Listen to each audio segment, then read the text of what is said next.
Greetings all. Today our group will be presenting on the topic creating a healthy and positive classroom environment. Our group members are Ms. Nashida Kusad, Sir Kevin Felix, and yours truly, Ms. Latoya Richard. So let's begin.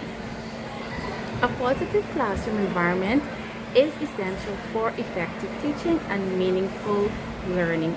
It supports not only academic success but also students' physical comfort, emotional well-being, and social development. When students feel safe, respected, and supported, they are more likely to participate actively and perform better. This presentation will focus on how creating a structured classroom environment can improve students' behavior, motivation, and overall learning outcomes. Moving forward, the core idea of this topic is that healthy classroom environment must address four key areas: physical, academic, social, and cultural needs. These are closely interconnected. If one area is weak or neglected, it can negatively impact the others. For instance, a poorly organized classroom can lead to distractions, reduced focus, and behavior challenges. Therefore, it is important for educators to take a balanced and internal approach to ensure that all aspects of the classroom environment work together to support student learning and development. Now let's look at the physical environment. This plays a crucial role in shaping students' behavior and engagement. This is so since a well-organized classroom helps to minimize distractions and improve concentrations. Flexible seating arrangements such as rows, cluster, or semicircles can be used to support both individual learning and group collaboration. Additionally, proper lighting, ventilation, and cleanliness are essential for maintaining students' comfort and well-being.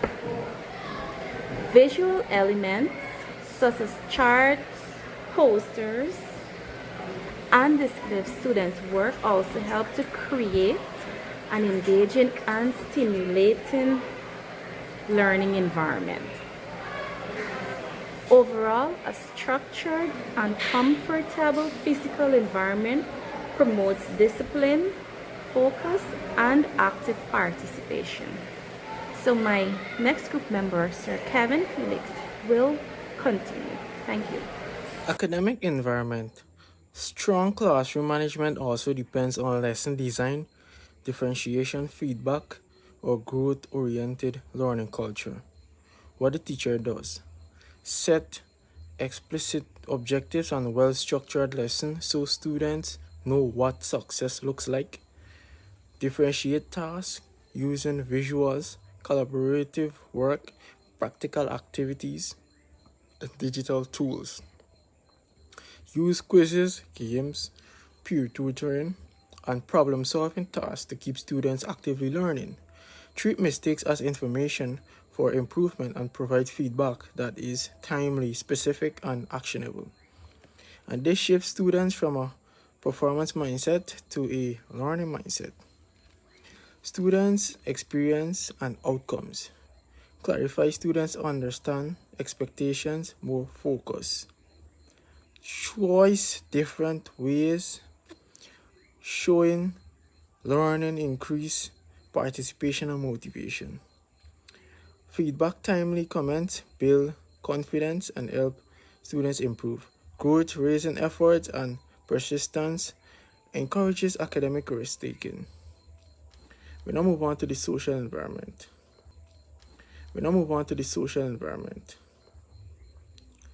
Students behave and participate more positively when they feel known, respect, supported, and safe. Teacher moves to build belonging in this process.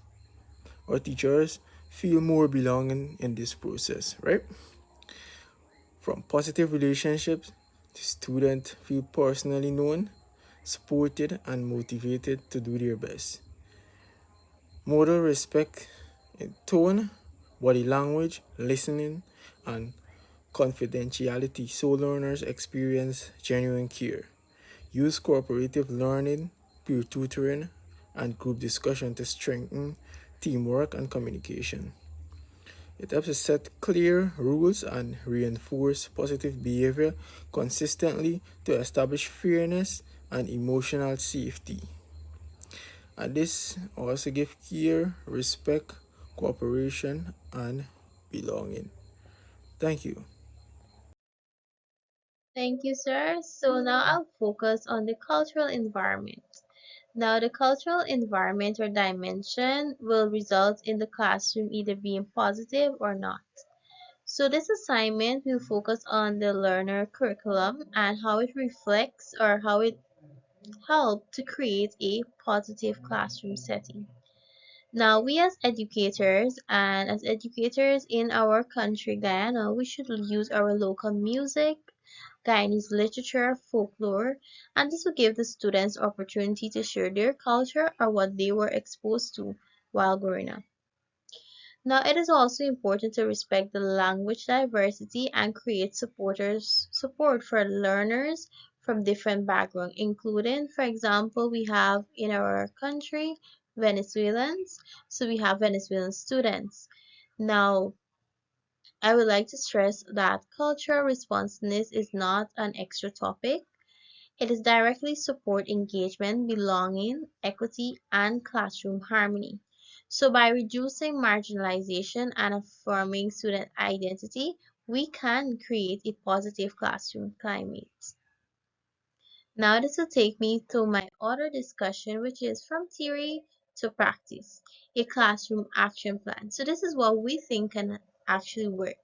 So instead of viewing a four-dimension as an abstract category, the table display before you guide you of everyday teacher material decisions, what we the educator is required to do.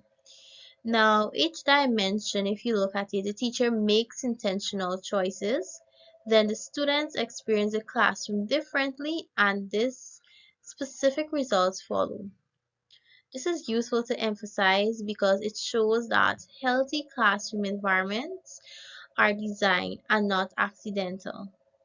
So I'll also like to stress on how physical routine, academic planning, social relationships, and cultural inclusion work together in a consistent cycle to support the positive or harvesting a positive classroom climate for the students.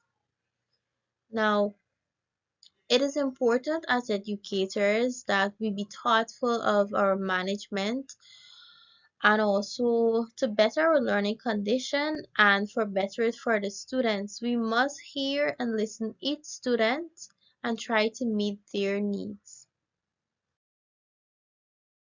Now, here's where I have a photo collage, and this is grade 8B in the school New Central High. Now, in this collage, we highlight good features of the classroom, such as educational posters, the geometric shapes chart, the timetable chart, and the affirmation station corner, which is the mirror. Now, this material helps to make a room brighter, encourage, and support the learners. The collage also shows that effort was made to create a positive classroom environment. At the same time, the collage points out a few things that are still missing. These include a corner for student work to be displayed, a classroom rules chart, a label storage area, a reading corner, a waste bin or a clearance station, and more learning centers. Now, these additions would help to make a classroom more organized, engaged, and student-friendly. Overall, the collage that we create presents grade 8B classroom with a strong preparation and a positive atmosphere while also showing areas it can be further improved. Now, to create a welcoming space for the students, take time, effort, and strategically thinking out your learners and their needs. Now, to bring our presentation to a closure, I'll do our conclusion. Now, all of this we have explained and elaborate on positive classroom setting.